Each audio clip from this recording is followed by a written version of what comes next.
Innal hamdalillah nahmaduhu wa nasta'inuhu wa nastaghfiruh wa na'udzu billahi min shururi anfusina wa min sayyiati a'malina may yahdihillahu fala mudilla lahu wa man yudlil fala hadiya lahu. Ashhadu an la ilaha illallah wahdahu la syarika lah wa ashhadu anna Muhammadan 'abduhu wa rasuluhu la nabiyya ba'da amma ba'd. Ya ayyuhalladzina amanu taqullaha haqqa tuqatih ولا تموتن إلا وأنتم مسلمون يا أيها الناس اتقوا ربكم الذي خلقكم من نفس واحدة وخلق منها زوجها وبث منهما رجالا كثيرا ونساء واتقوا الله الذي تساءلون به والأرحام إن الله كان عليكم رقيبا يا أيها الذين آمنوا اتقوا الله وقولوا قولا سديدا يصلح لكم أعمالكم ويغفر لكم ذنوبكم ومن يطع الله ورسوله فقد فاز فوزا عظيما أما بعد فإن أصدق الحديث كتاب الله وخير الهدي هدي محمد صلى الله عليه وسلم وشر الأمور محدثاتها فإن كل محدثة بدعة وكل بدعة ضلالة. Ikhwatal Islam, saudara kaum muslimin, kaum muslimat, ikhwani, akhawati, rahimani wa rahimakumullah. Alhamdulillah, kita bersyukur kepada Allah Subhanahu wa taala pada kesempatan yang berbahagia ini. Allah Subhanahu wa taala masih memberikan kepada kita umur panjang, kesehatan, dan semoga umur panjang dan kesehatan tersebut bisa kita manfaatkan dalam rangka mencari ridha Allah Subhanahu wa taala. Sehingga di antara salah satu doa yang diajarkan oleh baginda Rasulullah sallallahu alaihi wasallam, Allahumma inni a'udzu bika min zawali ni'matik. Ya Allah, sesungguhnya aku berlindung kepadamu agar setiap nikmat yang Engkau berikan kepadaku tidak dicabut. Wa tahawuli afiyatik, agar kesehatan yang Engkau hadiahkan kepadaku tidak dihilangkan. Wa fujaati niqmatik, agar Engkau tidak menurunkan kepadaku siksa secara tiba-tiba. Wa jami'i sakhatik, dan aku juga berlindung kepadamu dari segala bentuk yang bisa menyebabkan kemurkaanmu. Ini merupakan di antara bentuk kalimat yang sangat indah. Dianjurkan bagi setiap muslim untuk mengucapkannya. Bukti mereka bersyukur kepada Allah Subhanahu wa taala dan bukti mereka ingin mempertahankan setiap nikmat yang ada. Karena orang yang bersyukur kepada Allah Subhanahu wa taala disebut dengan Al-Hafiz. Al-Hafiz itu artinya adalah orang yang menjaga. Dengan syukur seolah-olah kita menjaga nikmat yang sudah ada. Begitu juga orang yang bersyukur kepada Allah Subhanahu wa taala disebut dengan Al-Jalib, yaitu mendatangkan nikmat yang belum ada. Karena dengan kita bersyukur kepada Allah, kita menjaga nikmat yang ada dan kita bermohon kepada Allah meminta nikmat yang belum ada. Maka orang yang bersyukur kepada Allah disebut dengan Al-Hafiz, juga disebut dengan Al-Jalib. Sehingga di antara salah satu kalimat yang paling indah diajarkan oleh baginda Rasulullah sallallahu alaihi wasallam, Allahumma inni a'udzu bika min zawali ni'matik wa tahawuli afiyatik wa fujaati niqmatik wa jami'i sakhatik. Ada yang hafal? Baik, silakan.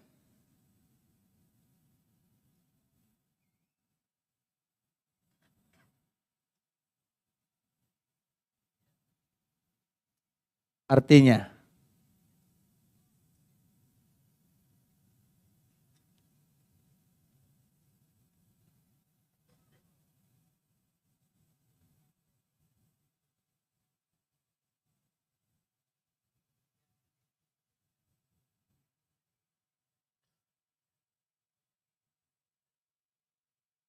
Masya Allah, Allahumma barik. Silakan, Masya Allah. Bisa diberikan? Masya Allah, barakallahu fiik. Sehat selalu ya. Ikhwatul Islam, itu merupakan di antara nikmat atau di antara bentuk kita bersyukur kepada Allah Subhanahu wa taala dan bagaimana kita selalu mempertahankan nikmat-nikmat yang Allah berikan kepada kita, karena tidak ada seorang muslim kecuali mereka ingin bersyukur dan mempertahankan nikmat yang sudah ada.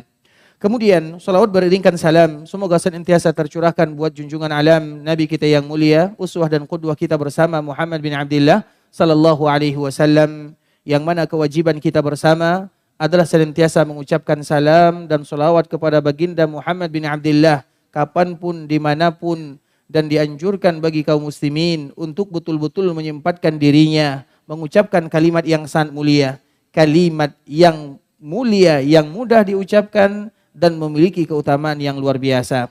Sehingga dengannya Imam Ibnu Qayyim rahimahullahu taala menyebutkan orang yang bersolawat kepada Nabi sallallahu alaihi wasallam dalam satu solawat yang mereka ucapkan akan mendapatkan lebih daripada 40 keutamaan.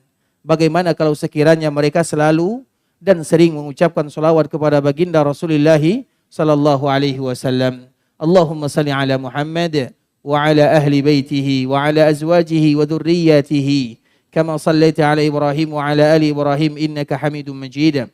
Allahumma barik ala Muhammad wa ala ahli baitihi wa ala azwajihi wa dhurriyyatihi kama barakta ala Ibrahim wa ala ali Ibrahim innaka Hamidum Majid. Ikhwatul Islam, saudara kaum muslimin, kaum muslimat, ikhwani akhawati rahimani wa rahimakumullah. Sebelum kita menjelaskan tentang pembahasan yang akan kita sampaikan pada pertemuan kali ini, kita ingin menceritakan sedikit tentang baginda Rasulullah sallallahu alaihi wasallam dan bagaimana kasih sayang Rasulullah sallallahu alaihi wasallam kepada kita sebagai umatnya. Semua kita tahu, salah satu yang kita tidak akan pernah lari darinya adalah kematian dan kebangkitan. Mau tidak mau, semua kita akan berjumpa dengan Allah Subhanahu wa taala. Mau tidak mau, kita akan dibangkitkan oleh Allah Subhanahu wa taala. Sehingga Allah Subhanahu wa taala senantiasa memberikan peringatan kepada kita bersama. Afa hasibtum annama khalaqnakum abathan wa annakum ilaina la turja'un. Wahai hambaku, tidakkah kalian ingat apakah ketika aku ciptakan kalian hanya untuk sekedar bermain-main saja dan kalian tidak akan kembali kepadaku? Artinya suatu saat nanti semua kita akan kembali kepada Allah Subhanahu wa taala. Dan itu merupakan di antara hal yang akan mengingatkan kita kepada Allah agar kita senantiasa memakmurkan kehidupan dengan kebaikan. Kemudian dikala kita dibangkitkan, kita akan dibangkitkan dalam keadaan tidak membawa apapun. Dibangkitkan dalam keadaan tidak bersunat, tidak berpakaian, tidak bersandal, tidak membawa apapun. Yang kita bawa hanyalah amalan-amalan yang pernah kita lakukan selama Allah berikan kehidupan kepada kita di dunia. Kemudian dikala Allah Subhanahu wa taala membangkitkan hambanya, maka setiap umat mereka akan berkumpul bersama para nabinya. Dan umat yang terbanyak adalah umat Rasulullah sallallahu alaihi wasallam. Dan kita pun akan dipanggil oleh Nabi sallallahu alaihi wasallam, dan itu adalah awal di mana kita berjumpa dengan Rasulullah sallallahu alaihi wasallam. Karena kita sebagai umat Nabi sallallahu alaihi wasallam, kesempatan bagi kita berjumpa dengan Nabi tidak ada kecuali hanya dalam keadaan mimpi sahaja. Sedangkan dalam keadaan terjaga, langsung bertemu dengan baginda Nabi yang mulia, itu dikhususkan bagi mereka-mereka yang bernama sahabat sahaja. Sedangkan mereka yang datang setelah sahabat Nabi, tidak satu pun di antara mereka yang bisa melihat Nabi secara langsung, kecuali hanya sekedar melewati atau di dalam mimpi sahaja. Mengapa demikian? Karena yang bisa melihat Nabi secara terjaga, itu dikhususkan kepada para sahabat, dan itulah kelebihan sahabat dibandingkan dengan umat-umat yang lainnya, dan itulah kelebihan sahabat dibandingkan dengan generasi-generasi berikutnya. Kemudian ikhwatul Islam, walau demikian kita tidak melihat Nabi sallallahu alaihi wasallam di dunia, tapi kita ingin tetap bertemu dengan Nabi sallallahu alaihi wasallam, dan awal pertemuan tersebut adalah nanti dikala kita dibangkitkan oleh Allah Subhanahu wa taala. Ketika Allah bangkitkan, maka di sana Nabi sudah menunggu kita bersama di telaganya, di atas mimbarnya. Karena memang Nabi sallallahu alaihi wasallam menyebutkan, "Ana faratukum 'alal haud." Wahai umatku, aku tunggu kalian di telagaku. Dan Nabi sallallahu alaihi wasallam berada di atas mimbarnya. Mimbar yang dulu dipakai oleh Nabi sallallahu alaihi wasallam di dunia, itu juga yang akan menemani Nabi sallallahu alaihi wasallam di akhirat sana. Sehingga dengannya Nabi sallallahu alaihi wasallam menyebutkan, "Ma baina baiti wa mimbari raudhatun min riyadhil jannah wa mimbari ala haudi." Di antara rumahku dan mimbarku adalah taman di antara taman-taman surga, dan mimbarku akan berada di telagaku. Mimbar Nabi yang dulu dipakai oleh Nabi di dunia sudah tidak ada, terbakar, hilang, habis. Tapi mimbar itu juga akan dibangkitkan oleh Allah Subhanahu wa taala, kemudian berada di samping telaga baginda Rasulullah sallallahu alaihi wasallam. Bisa jadi Nabi ingin melihat umatnya. Nabi sallallahu alaihi wasallam melihat umatnya, "Man marra alayya syarib." Siapapun yang melewati telagaku, ayo kalian mampir, ayo minum. Wa man syariba lam yazma' abada. Dan siapapun yang bisa minum dari telaga Nabi sallallahu alaihi wasallam, maka selama-lamanya mereka tidak akan pernah bisa merasakan kehausan. Artinya Allah akan berikan kemudahan untuk urusan-urusan berikutnya. Dan kita tahu, dikala kita berada di padang mahsyar, matahari didekatkan, kita tidak lagi peduli kepada orang lain. Lari antara seorang anak dari orang tuanya, suami dari istrinya, saudara dari saudarinya. Yang bisa menyelamatkan kita adalah amalan. Kemudian di saat itulah ikhwatul Islam, Allah berikan hadiah kepada seorang muslim untuk minum dari telaga Nabi. Ketika mereka bisa minum dari telaga Nabi, lam yazma' abada. Maka mereka tidak akan pernah lagi merasakan kehausan untuk selama-lamanya. Dan semoga semua kita bisa minum dari telaga Nabi sallallahu alaihi wasallam. Kemudian ikhwatul Islam, setelahnya baru Allah Subhanahu wa taala menghisab semuanya. Hisabun asir wa hisabun yasir. Ada di antara mereka yang dihisab dengan hisab yang ringan sekali. Seorang mukmin, hisab mereka hanya berkisar antara asar dengan maghrib sahaja. Tapi seorang yang kufar kepada Allah Subhanahu wa taala, mereka yang ingkar kepada Allah, mereka yang lalai dari Allah Azza wa Jalla, mereka yang tidak tahu untuk apa mereka diciptakan, maka mereka akan dihisab hisaban asira. Hisab yang akan melelahkan, hisab yang akan membongkar aibnya, hisab di mana Allah Subhanahu wa taala tidak lagi menerima hujah dari lisannya. Allah kunci mulutnya, yang berbicara adalah kulitnya, yang berbicara adalah tangannya, yang berbicara adalah kakinya. Kemudian ikhwatul Islam, dikala kita sudah dihisab oleh Allah Subhanahu wa taala, maka di saat itu ada lagi yang namanya mizan, ditimbang. Apa yang akan ditimbang? Semuanya. Catatan amalan akan ditimbang. Amalan pun akan ditimbang. Dan kita pun akan ditimbang oleh Allah Subhanahu wa taala. Semuanya akan ditimbang. Kemudian setelah mizan, ada yang namanya sirat. Sirat itu adalah jembatan di mana kita melewatinya. Dan itu tergantung bagaimana amalan perbuatan kita di sana. 3 tempat inilah ikhwatul Islam, kalau seandainya kita ingin mencari baginda Rasulullah sallallahu alaihi wasallam di akhirat, maka itulah tempat Nabi sallallahu alaihi wasallam. Di dalam sebuah hadis yang dibawakan oleh sahabat Anas bin Malik, Anas bin Malik ini bertanya kepada Nabi, "Ya Rasulullah, nanti kalau di akhirat kami ingin bertemu denganmu, kira-kira engkau berada di mana?" Kalau di dunia mereka mudah mencari Nabi sallallahu alaihi wasallam, Nabi berada di rumahnya, Nabi berada di masjidnya. Kemudian yang mereka pikirkan, kalau seandainya nanti di akhirat kami ingin berjumpa denganmu, di mana engkau akan kami cari? Apa kata Nabi sallallahu alaihi wasallam? Dan ini bocoran dari Nabi. Kalau kalian ingin mencariku di akhirat, carilah aku di sirat.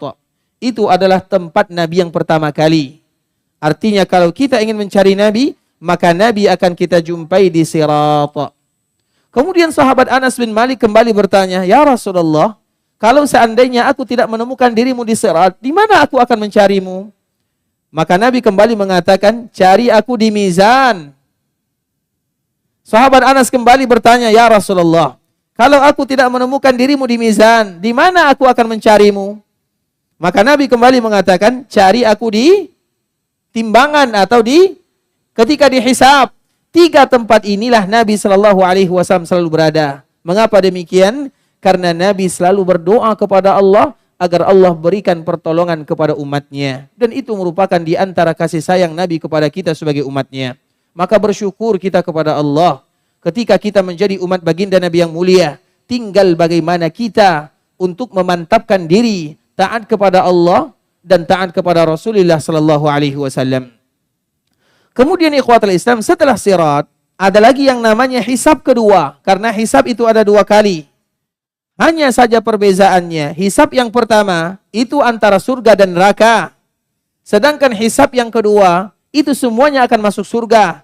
Hanya saja dihisab agar tidak ada satupun yang masuk ke dalam surga kecuali hatinya sudah bersih dari segala noda, dosa, iri, hasad, dengki, dan yang semisalnya. Disebut dengan Al-Qantarah.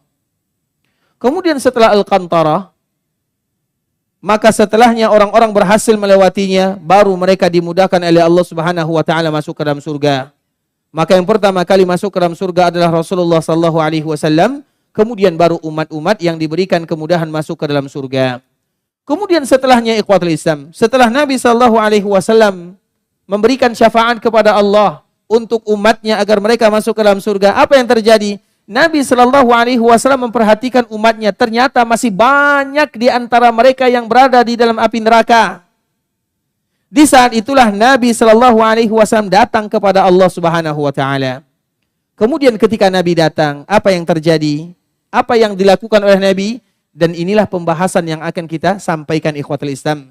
Karena pembahasan kita adalah bagaimana doa kita dikabulkan oleh Allah Subhanahu wa taala. Maka belajar dari Nabi sallallahu alaihi wasallam bagaimana doa-doa Nabi dikabulkan oleh Allah, maka kita pun akan berusaha melakukan sebagaimana yang dilakukan oleh baginda Rasulullah sallallahu alaihi wasallam. Yang pertama kali dilakukan oleh Nabi, Nabi melihat umatnya, orang penduduk surga atau umat Nabi yang berada di dalam surga, mereka sudah memasukinya. Kemudian Nabi melihat umat yang lain, ternyata masih banyak di antara mereka yang berada di dalam api neraka. Kemudian setelahnya Nabi datang kepada Allah. Apa yang dilakukan oleh Nabi? Maka Nabi sallallahu alaihi wasallam langsung bersujud dalam waktu yang sangat lama sambil memuji Allah dengan pujian yang sangat indah.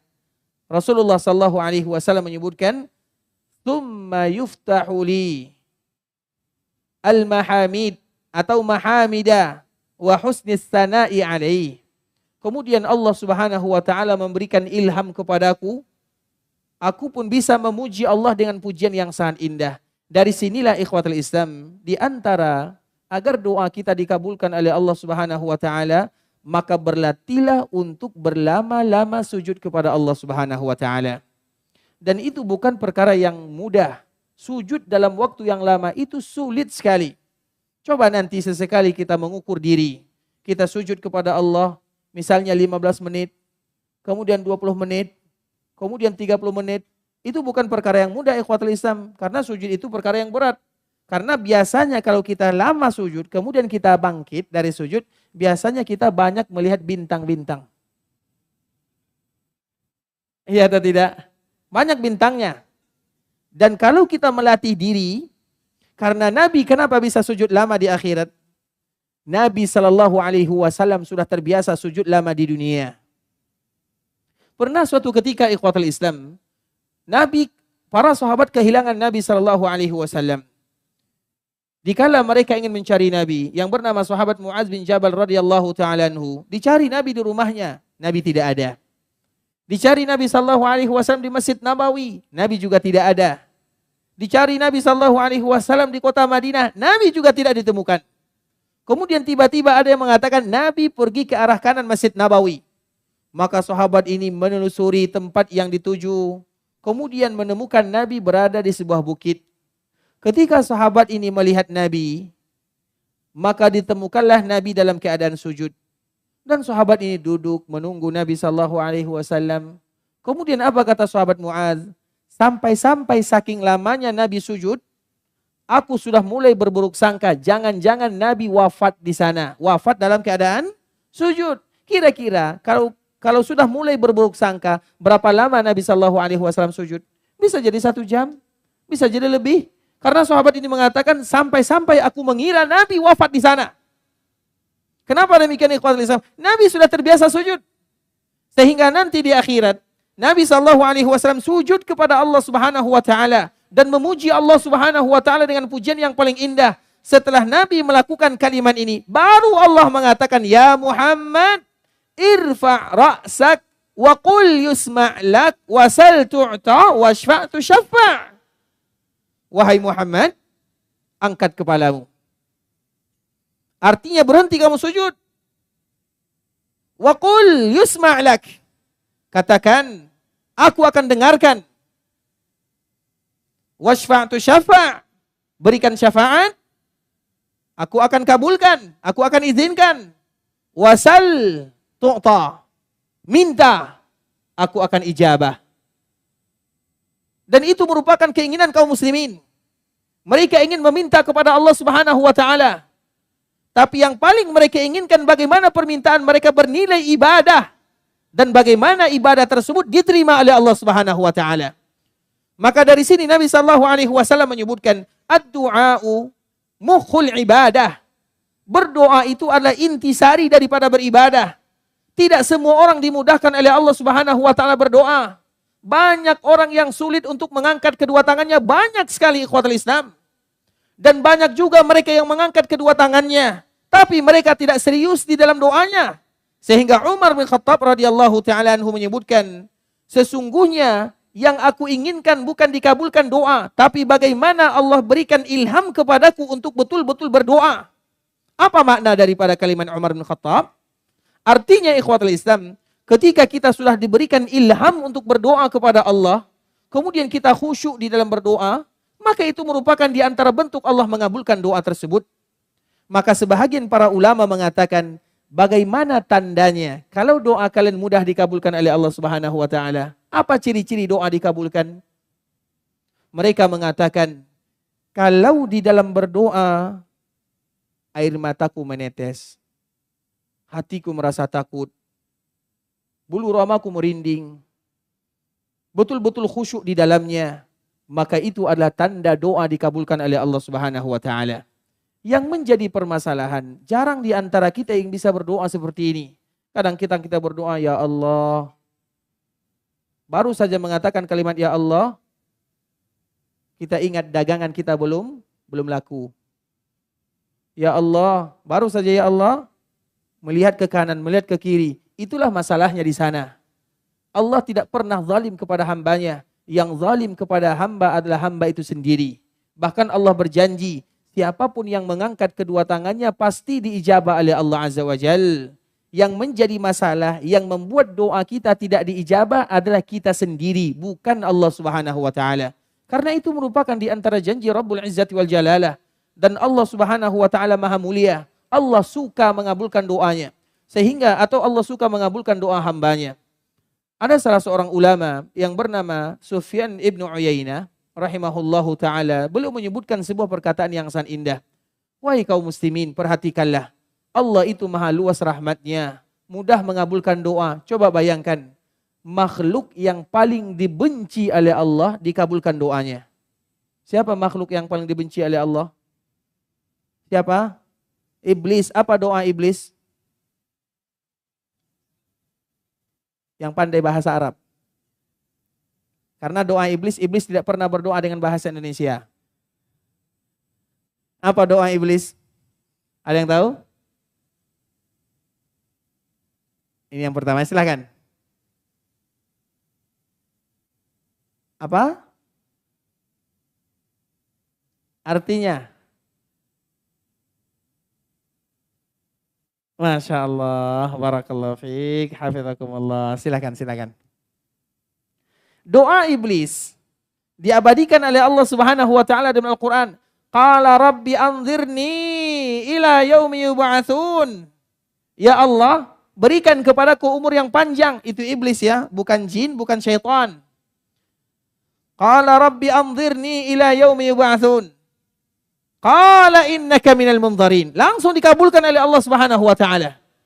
Kenapa Allah Subhanahu wa taala mengabulkan doa iblis? Padahal iblis adalah makhluk yang bermaksiat kepada Allah Azza wa Jalla. Kalau sekiranya ada makhluk yang berbuat maksiat tapi dia jujur dalam berdoa, dikabulkan oleh Allah Subhanahu wa taala, bagaimana kiranya makhluk yang beriman kepada Allah? Sehingga di dalam doa-doa yang dibaca di akhir surah Al-Imran, Rabbana innana sami'na munadiyan yunadi lil iman. Apa sambungannya? Kami beriman ya Allah, kami mendengarkan, berimanlah kepada Allah, kami beriman. Itu merupakan di antara kalimat yang paling indah. Dikala kita berdoa kepada Allah Subhanahu wa taala, awali dengan kalimat-kalimat yang paling indah. Dan tidak akan mungkin ada kalimat yang paling indah kecuali apa yang Allah sebutkan di dalam kitab sucinya dan apa yang Nabi gambarkan dalam hadisnya. Makanya berdoa itu ikhwatul Islam Kalau tidak bisa berdoa dengan bahasa Indonesia, bahasa Arab doanya. Apa? Bukan terbalik, kita yang tidak hafal. Tidak mungkin bahasa kita lebih bagus daripada bahasa Al-Quran.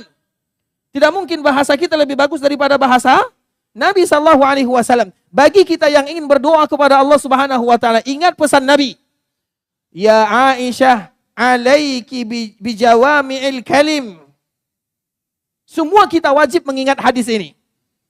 Ya Aisyah, alaiki bijawami'il kalim. Allahumma inni as'aluka minal khairi kullih. Ajilihi wa ajilih. Ma alimtu minhu wa ma lam a'lam. Wa a'udzu bika minasy syarri kullih. Ajilihi wa ajilih.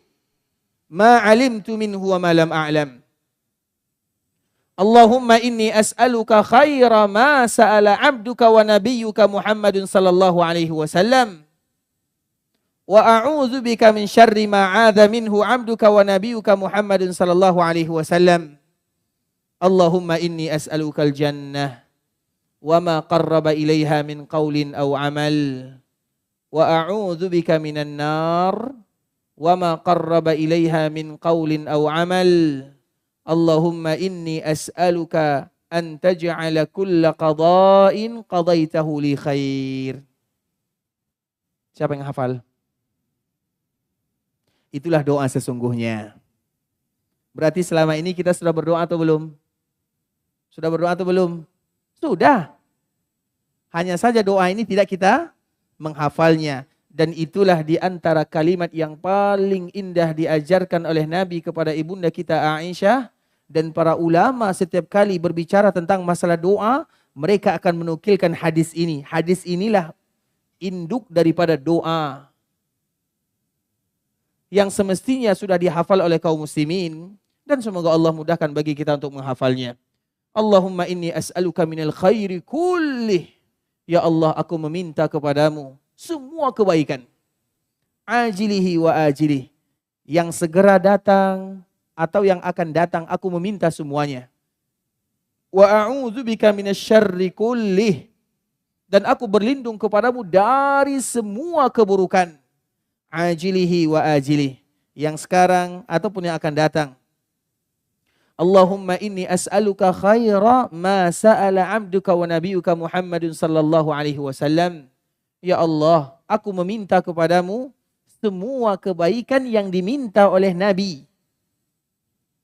Apapun yang diminta oleh Nabi, berarti kita sudah meminta kepada Allah Subhanahu wa taala, walaupun kita tidak menyebutkan satu persatu. Wa a'udzu bika min syarri ma 'adza minhu 'abduka wa nabiyyuka Muhammadun sallallahu alaihi wasallam. Ya Allah, aku berlindung kepadamu dari semua keburukan yang Nabi berlindung darinya. Kita tidak tahu semua keburukan, tapi Nabi tahu semua keburukan. Dan kita mengatakan, ya Allah, aku berlindung kepadamu dari semua keburukan yang Nabi berlindung darinya. Artinya semua kebaikan dunia dan akhirat, semua keburukan dunia dan keburukan di akhirat kita sudah berlindung. Walaupun kita tidak menyebutkan satu persatu. Allahumma inni as'alukal jannah. Ya Allah, aku menginginkan surga. Wa ma qarraba ilaiha min qaulin aw amal. Dan semua yang mendekatkan diriku, baik itu dengan amalan atau dengan perbuatan. Wa a'udzu bika minan nar. Dan aku berlindung kepadamu dari api neraka. Wa ma qarraba ilaiha min qaulin aw amal. Dan sesuatu yang bisa menyebabkan diriku masuk ke dalam api neraka, baik itu ucapan ataupun amalan. Allahumma inni as'aluka an taj'ala kulla qada'in qadaitahu li khair. Ya Allah, aku meminta kepadamu, jadikan semua ketentuan takdir yang Engkau berikan kepadaku yang terbaik. Maka di dalam doa ini ikhwatul Islam adalah doa yang mencakup semua kebaikan dunia dan akhirat. Sehingga Nabi berpesan kepada istrinya, ya Aisyah, alaiki. Alaiki itu hendaklah, hafallah, usahakanlah, bacalah. Jangan tinggalkan. Bijawami'id du'a, bijawami'il kalim. Dengan doa-doa yang sudah mencakup semua doa yang ada. Masalahnya ikhwatul Islam, kita tidak menghafalnya. Nah, siapa di antara kita yang sudah hafal? Ada? Taib yang pertama kali belakang ya. Yang pakai masker, silahkan. Mungkin bisa maju ke depan. Barakallahu fiik.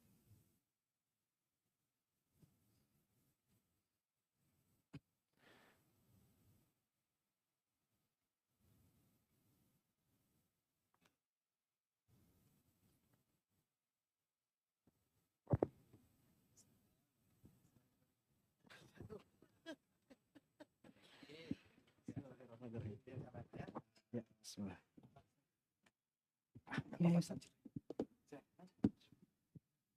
Bismillah.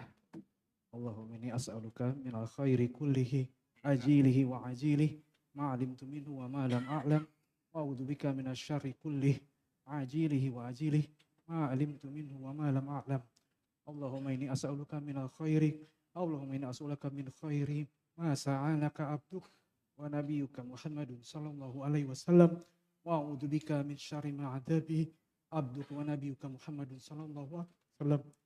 Allahumma inni as'aluka al-jannah wa ma qarraba ilaiha min amal wa a'udzu bika minan nar wa ma qarraba ilaiha min qawlin aw amal wa as'aluka an taj'ala kulla qada'in qadaitahu li khaira. Artinya ya Allah aku mohon segala Silakan Masya Allah.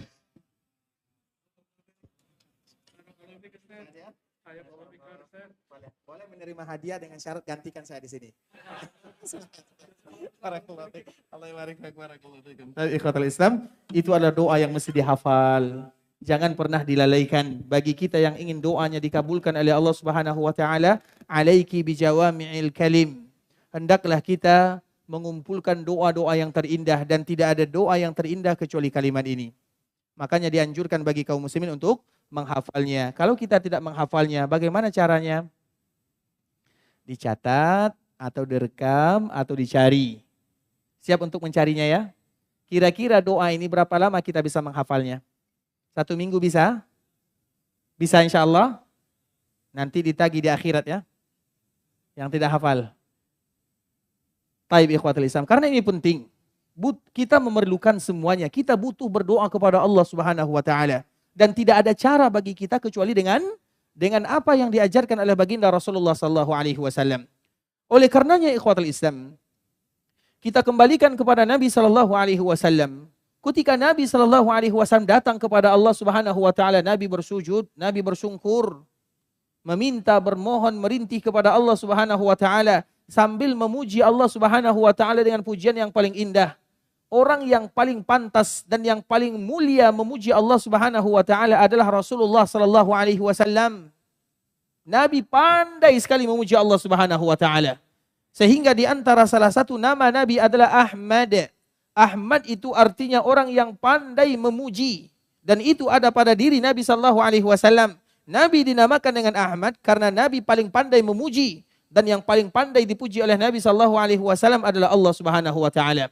Maka di antara bentuk agar doa kita dikabulkan oleh Allah Subhanahu wa taala, ketika kita memuji Allah dulu dalam berdoa. Kalau seandainya kita perhatikan, kita lihat dari kisah Nabi sallallahu alaihi wasallam. Ketika Nabi sujud dalam waktu yang lama, kemudian Nabi memuji Allah dengan pujian yang sangat indah, dengan pujian yang tidak pernah disebutkan oleh Nabi di dunia. Tsumma yuftahu li. Kemudian Allah memberikan ilham, dibukakan kepadaku kalimat-kalimat yang indah, wa husnis sana'i alaih, dan bagaimana aku menyanjung Allah Subhanahu wa taala. Baru Allah mengatakan, ya Muhammad irfa' ra'sak, wahai Muhammad angkat kepalamu, wa qul yusma, katakan, artinya berdoa, aku akan kabulkan, wasal tu'ta, minta aku akan ijabah, wasfa'tu syafa', berikan syafaat, aku akan izinkan kamu untuk memberikan syafaat. Dikala Nabi sallallahu alaihi wasallam mengatakan kalimat ini atau mendengarkan kalimat ini, maka di saat itulah keluar sebuah kalimat dari lisan Nabi sallallahu alaihi wasallam yang hanya singkat saja. Di saat itulah Nabi mengatakan ummati, umatku. Apa yang bisa kita ambil ikhwatul Islam? Kalau kita perhatikan orang yang berdoa kepada Allah Subhanahu wa taala, hendaklah mereka memperbanyak memuji Allah Subhanahu wa taala sebelum mereka berdoa. Kalau kita lihat Nabi sallallahu alaihi wasallam memuji Allah, dipuji Allah sambil dalam keadaan sujud, sambil beribadah kepada Allah. Kemudian setelahnya baru Allah Subhanahu wa taala mengizinkan Nabi untuk mengangkat kepalanya. baru Allah mendengarkan apa yang akan dikatakan oleh Nabi. Dan permintaan Nabi hanya satu. Artinya pujian diperbanyak, permintaan Nabi SAW hanya satu saja. Sehingga di antara salah satu doa kita tidak dikabulkan oleh Allah Subhanahu wa taala dikala kita langsung meminta kepada Allah tanpa ada pujian untuk Allah Subhanahu wa taala. Maka pujian itu sangat penting. Dikala kita berdoa kepada Allah, puji Allah dengan kalimat-kalimat yang paling indah. Dan di antara pujian tersebut ikhwatal Islam, misalnya kita mengatakan dalam berdoa, Allahumma inni as'aluk bi anni ushhiduk bi annaka antallahu la ilaha illa ant al-ahad as-samad alladhi lam yalid wa lam yulad wa lam yakul lahu kufuwan ahad. Nabi SAW pernah mengatakan tentang kalimat ini, walladhi nafsu Muhammadun biyadih laqad sa'ala Allah bismihil a'zam alladhi idza du'iya bihi ajab wa idza su'ila bihi a'ta. Demi jiwa Muhammad yang ada di genggamannya, sesungguhnya siapapun yang mengucapkan kalimat ini, maka dia telah meminta kepada Allah dengan kalimat-kalimat yang sangat agung yang paling dicintai oleh Allah Subhanahu wa taala. Dan siapapun yang berdoa kepada Allah dan diawali doanya dengan kalimat ini, maka pasti doanya dikabulkan dan permintaannya diterima. Itu janji Allah Subhanahu wa taala. Dan itu yang dikabarkan oleh baginda Rasulullah sallallahu alaihi wasallam. Di dalam riwayat yang lain, Nabi sallallahu alaihi wasallam menyebutkan, Allahumma inni as'aluk bi anna lakal hamdu la ilaha illa anta wahdaka la syarika lak al-mannan badi'us samawati wal ardi ya dzal jalali wal ikram ya hayyu ya qayyum. Nabi sallallahu alaihi wasallam dikala berada di dalam Masjid Nabawi, Nabi sallallahu alaihi wasallam duduk. Kemudian dikala Nabi duduk, Nabi mendengarkan ada salah seorang sahabat yang berdoa kepada Allah. Sebelum sahabat ini berdoa kepada Allah, sahabat ini mengatakan kalimat ini, Allahumma inni as'aluka bi anna lakal hamdu la ilaha illa anta wahdaka la syarika lak al-mannan badi'us samawati wal ardi ya dzal jalali wal ikram. Setelah Nabi mendengarkan kalimat ini terucap dari lisan sahabatnya, apa kata Nabi? Laqad sa'alallaha bismihil a'zam. Sahabat kalian ini, orang yang berdoa ini sudah meminta kepada Allah dengan kalimat yang paling indah, paling dicintai oleh Allah Subhanahu wa taala. Alladzi idza su'ila bihi ajab wa idza du'iya bihi a'ta. Yang tidak ada satupun orang yang meminta dan diawali dengan kalimat ini pasti dikabulkan dan pasti diterima doanya oleh Allah Subhanahu wa taala. Oleh karenanya ikhwatul Islam, kita tentu belajar. Karena semua kita ingin dikabulkan doanya oleh Allah Subhanahu wa taala. Tidak ada satupun kita berdoa kecuali doa kita ingin dikabulkan. Maka carilah hal-hal yang bisa mengkabulkan doa. Dan di antara salah satunya pujian-pujian yang sangat indah. Kalau seandainya kita tidak bisa menghafal doa-doa ini, kalimat-kalimat ini, maka baca zikir yang lainnya. Terutama zikir-zikir yang berkaitan dengan pujian kepada Allah Subhanahu wa taala. Dan tidak ada zikir pujian kepada Allah yang paling indah kecuali apa zikir yang paling indah? Apa zikir yang paling indah? Al-Quran. Inna nahnu nazzalna az-zikra. Inna nahnu nazzalna az-zikra wa inna lahu lahafidhun. Zikir yang paling mulia itu adalah Al-Quran. Yang mana coba kita perhatikan, setiap ayat Al-Quran ada nama Allah di dalamnya. Dan Allah mengajarkan kepada kita tentang nama dan sifat-sifatnya. Kenapa Allah menyebutkan kepada kita nama dan sifat-sifatnya? Bismillahirrahmanirrahim. Alhamdulillahi Rabbil Alamin. Ar-Rahmanir-Rahim. Maliki Yaumiddin. Diawali oleh Allah Subhanahu wa taala dengan sifat-sifat yang indah. Dan Allah juga mengakhiri dengan Qul a'udzu birabbin nas, malikin nas, ilahin nas. Itu merupakan pujian yang paling indah untuk Allah Subhanahu wa taala. Seolah-olah Allah Subhanahu wa taala mengkhabarkan kepada kita, kalau kalian ingin berdoa kepada diriku, awali dengan pujian yang paling indah. Dan tidak ada pujian yang paling indah kecuali nama-nama yang mulia yang Allah ajarkan kepada kita di dalam Al-Quran atau yang Allah Subhanahu wa taala sebutkan kepada kita di dalam hadis-hadisnya.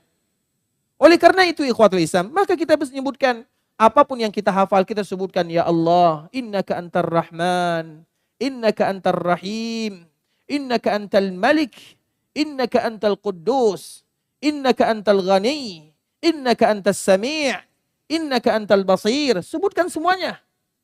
Semakin banyak kita menyebutkan kalimat-kalimat yang mulia, semakin Allah menyukainya. Bukankah Nabi SAW pernah menyebutkan ikhwatul Islam, tujuan Allah menyebutkan kepada kita sebahagian nama dan sifatnya adalah agar kita menghafal dan membaca serta berdoa dengannya. Jadikan itu sebagai wasilah kepada Allah Subhanahu wa taala.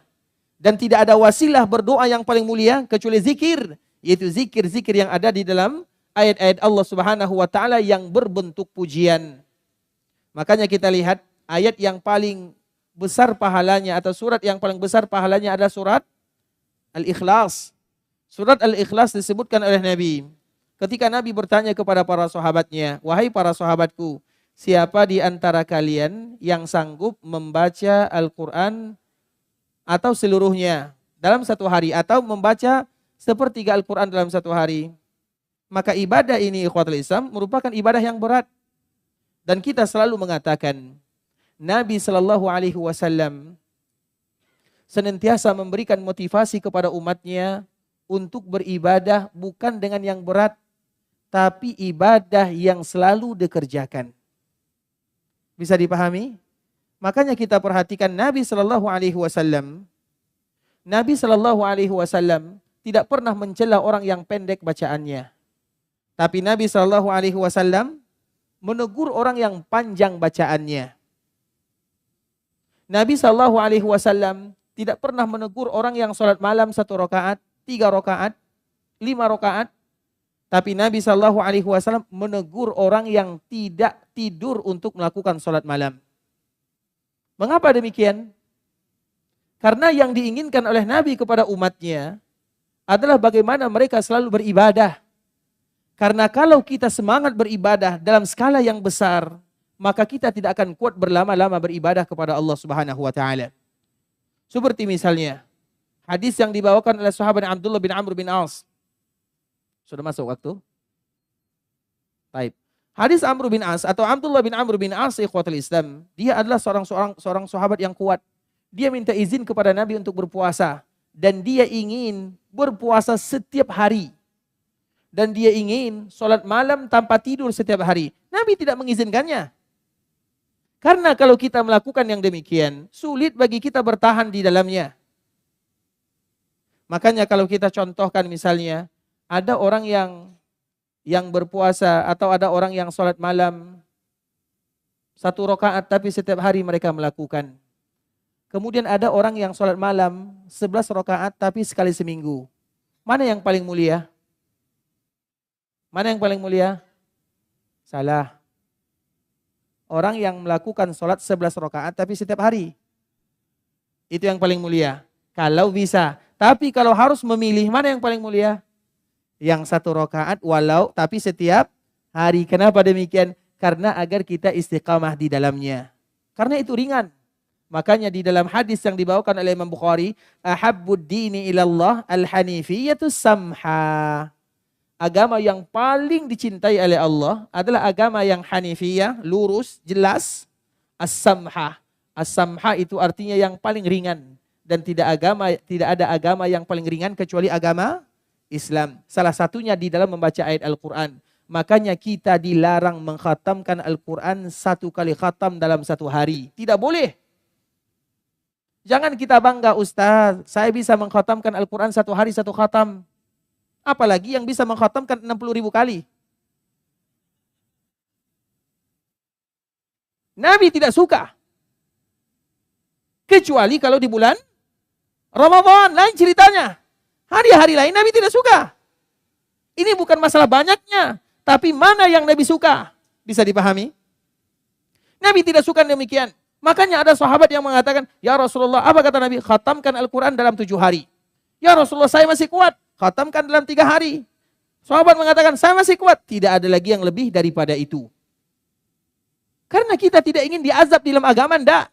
Mungkin kita semangat satu hari, mungkin kita semangat satu minggu, tapi kita tidak akan semangat sepanjang tahun. Nah, Nabi SAW memberikan solusi. Dan di antara salah satu solusinya adalah dengan membaca suratul Ikhlas. Ayat surat yang dinamakan dengan Al-Ikhlas, padahal kalimat Al-Ikhlas tidak ada di dalamnya. Karena biasanya kaedah, apabila suatu ayat dinamakan, suatu surat dinamakan dengan suatu kalimat, maka kalimat itu ada di dalam suratnya. Surat An-Nas, Qul a'udzu birabbin nas. Surat Al-Falaq, Qul a'udzu birabbil falaq. Surat Al-Kafirun, Qul ya ayyuhal kafirun. Surat Al-Ikhlas, mana kalimat ikhlasnya? Tidak ada. Kenapa tidak ada?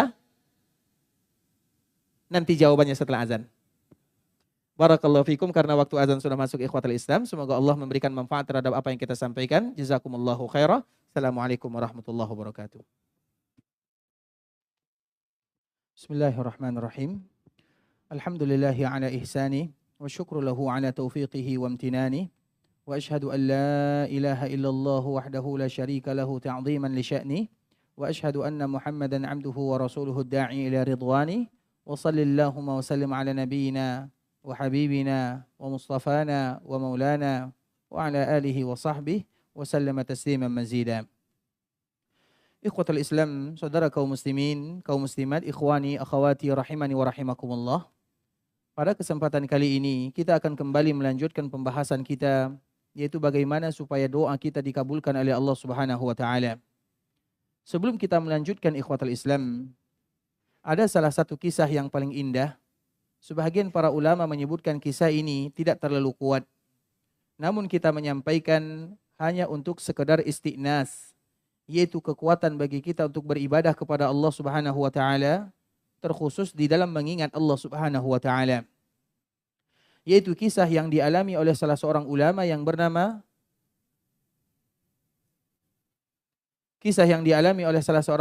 bernama Imam Ahmad rahimahullahu taala.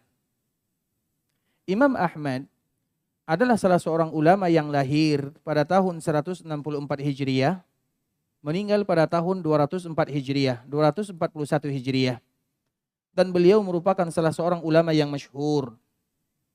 Hanya saja kemasyhuran ulama-ulama terdahulu hanya sekedar namanya sahaja, sedangkan wajahnya tidak dikenali. Jadi ulama-ulama terdahulu, misalnya orang kenal dengan Imam Syafi'i, tapi apakah mereka kenal dengan wajahnya? Tentu tidak. Orang kenal dengan Imam Ahmad, apakah kenal dengan wajahnya? Tidak. Orang kenal dengan Imam Abu Hanifah, apakah kenal dengan wajahnya? Tentu tidak. Karena bisa jadi di zaman dahulu belum ada TikTok ya, ataupun yang lainnya. Sehingga mereka tidak kenal wajah, tapi mereka hanya mengenal nama. Begitu juga dengan Imam Ahmad. Semua orang tahu Imam Ahmad, imam dunia. Salah seorang ulama yang sibuk mengorbankan dirinya untuk agama, mengabdikan dirinya untuk hadis-hadis Rasulullah sallallahu alaihi wasallam, sehingga beliau bisa mengumpulkan sebuah kitab yang sangat indah yang dikenal dengan Musnad Imam Ahmad rahimahullahu taala. Terlepas daripada itu semua, jadi Imam Ahmad ini suatu ketika dia pernah merasa dirinya harus keluar dari Kufah atau dari Baghdad. Dan dia tidak tahu kenapa dia harus keluar. Ada saja yang memaksanya dirinya untuk keluar. Dan dia juga tidak tahu mengapa dia harus keluar. Dia harus keluar dan dia tidak tahu mengapa alasannya dia harus keluar, tapi ada dorongan agar dia keluar dari kampungnya. Kemana dia tidak tahu. Kemudian dia pun pada akhirnya keluar dari kampung halamannya, berjalan. Sampailah di sebuah tempat dan Imam Ahmad sampai di sana di waktu maghrib. Kemudian beliau pun salat maghrib di masjid yang dekat dengan sana. Kemudian setelahnya beristirahat di masjid, kemudian melakukan salat isya. Setelah melakukan salat isya, Imam Ahmad ini tidak tahu di mana beliau akan menginap. Dan beliau juga tidak tahu kemana arahnya. Kemudian setelahnya apa yang terjadi, ikhwatul Islam? Maka dia berkeinginan untuk tidur di masjid atau beristirahat di masjid sambil menunggu keesokan harinya. Kemudian dikala dia duduk di masjid, maka tiba-tiba datang penjaga masjid.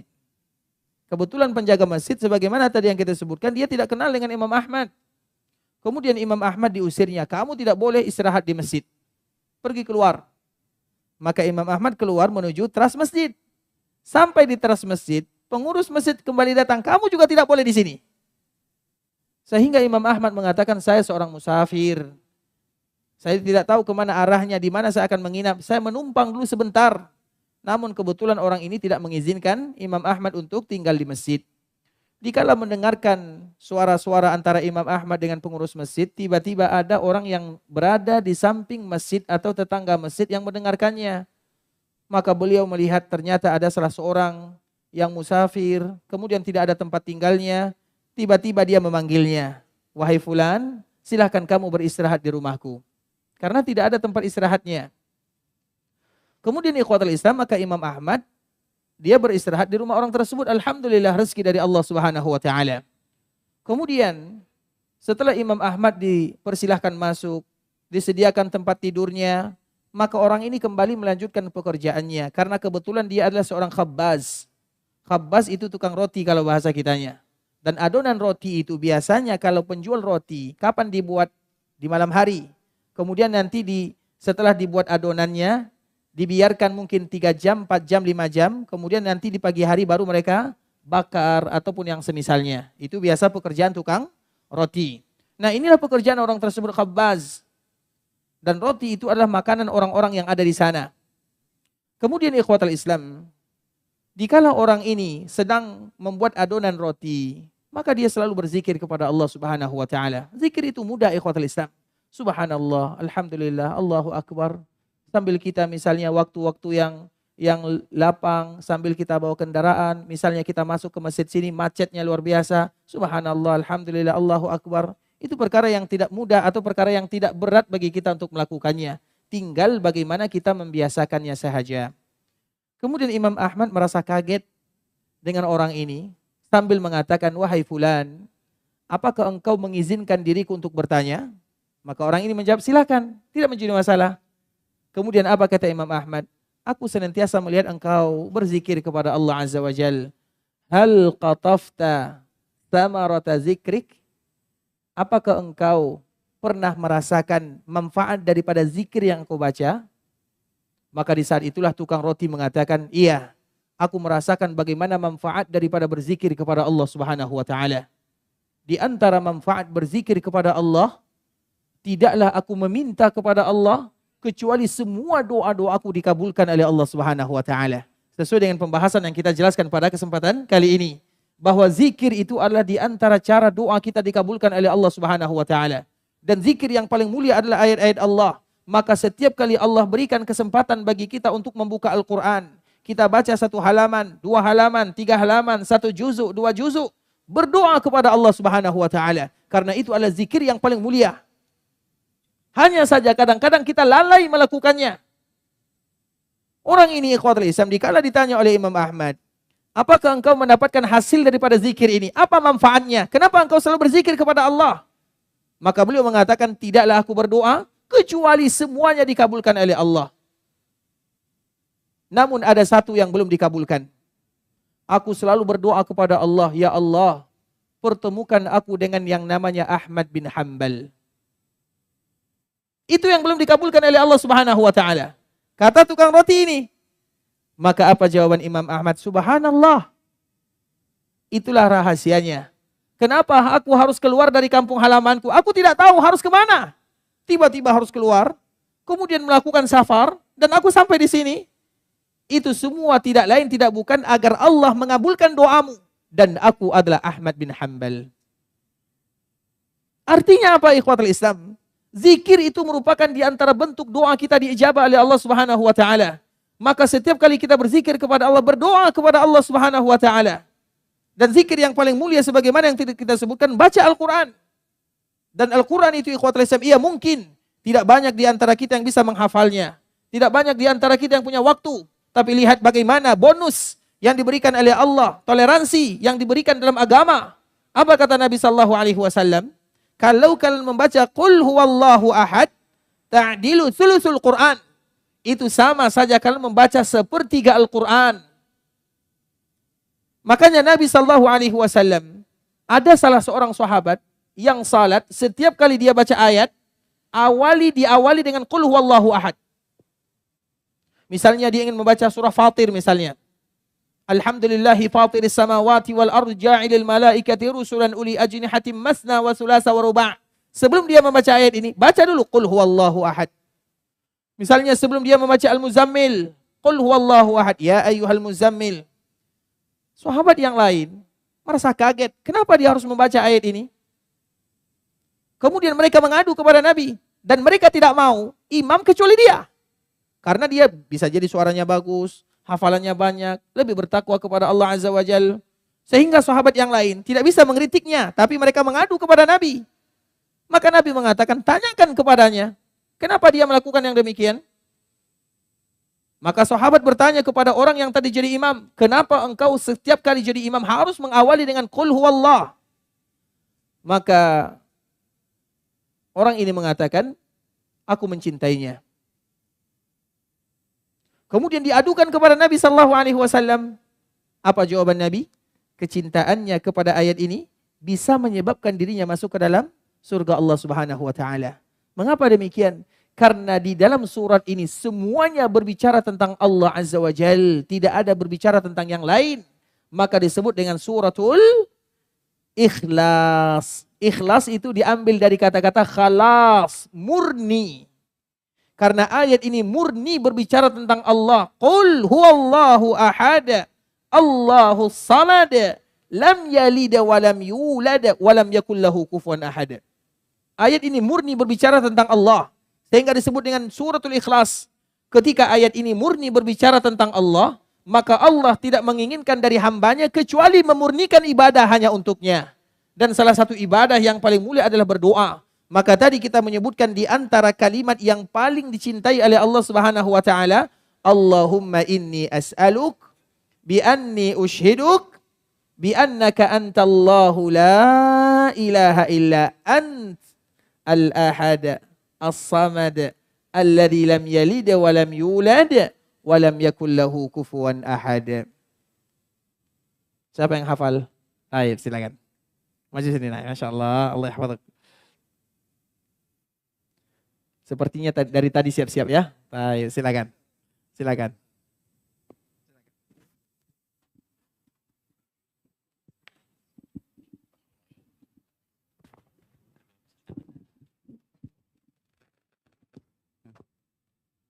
Allah. Allahumma inni as'aluka bi anni asyhaduka anna antallah. Bismillah. Allahumma inni as'aluka bi anni asyhaduka annaka antallah la ilaha illa anta al-ahad as-samad alladzi lam yalid wa lam yulad wa lam yakul lahu kufuwan ahad. Allahumma inni as'aluka, ya Allah, sesungguhnya aku memohon kepadamu dan bi anni asyhaduka antallah, dengan aku bersaksi sesungguhnya engkau adalah Allah al-ahad as-samad alladzi lam yalid wa lam yulad, yang tidak beranak dan tidak diperanakan, wa lam yakul lahu kufuwan ahad, dan tidak ada yang setara denganmu. Masyaallah. Oh, masyaallah. Masyaallah. Kasih banyak ya. Masya Allah, ternyata tidak mudah jadi ustadz ya. Baik. Kalimat ini sebagai yang kita sebutkan ikhwatul Islam harus dihafal oleh kaum muslimin.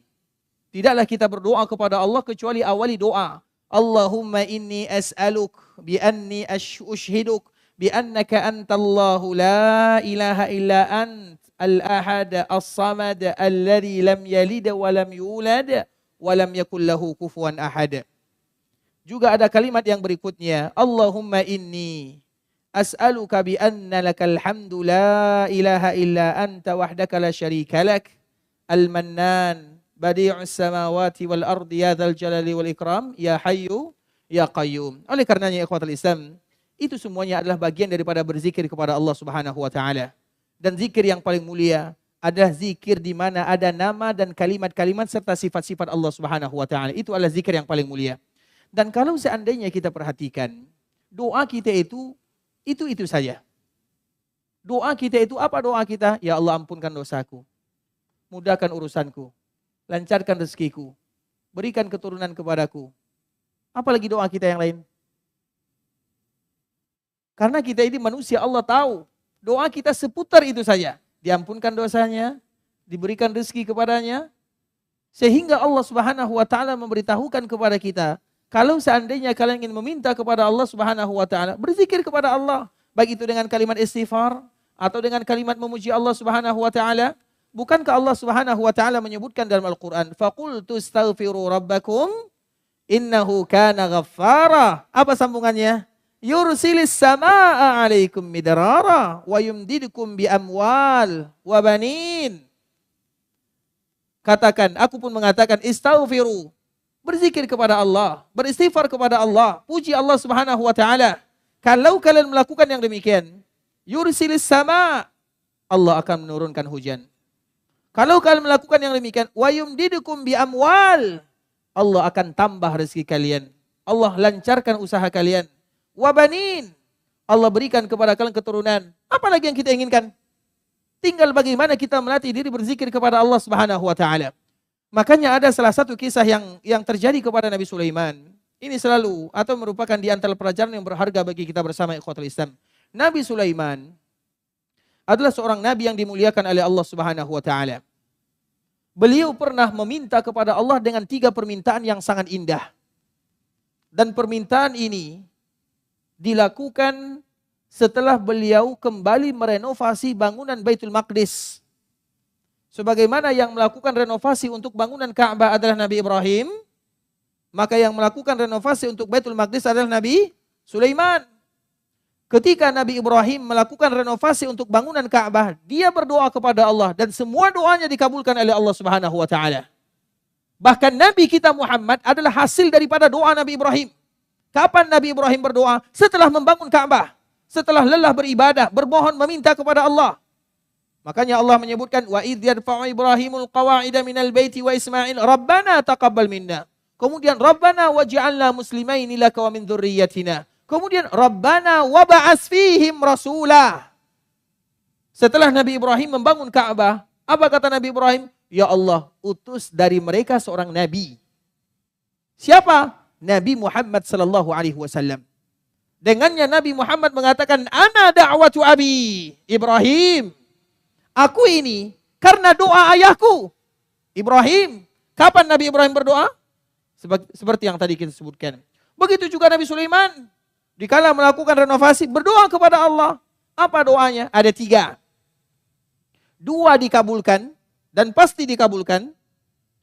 Dan yang ketiga, Nabi mengatakan, dan aku berharap semoga doa ini juga dikabulkan. Doa Nabi Sulaiman yang pertama, dia meminta kepada Allah, ya Allah, jadikan hukum aturan yang aku buat untuk rakyatku adalah hukum yang sama dengan hukummu. Sehingga Nabi Sulaiman adalah orang yang paling adil.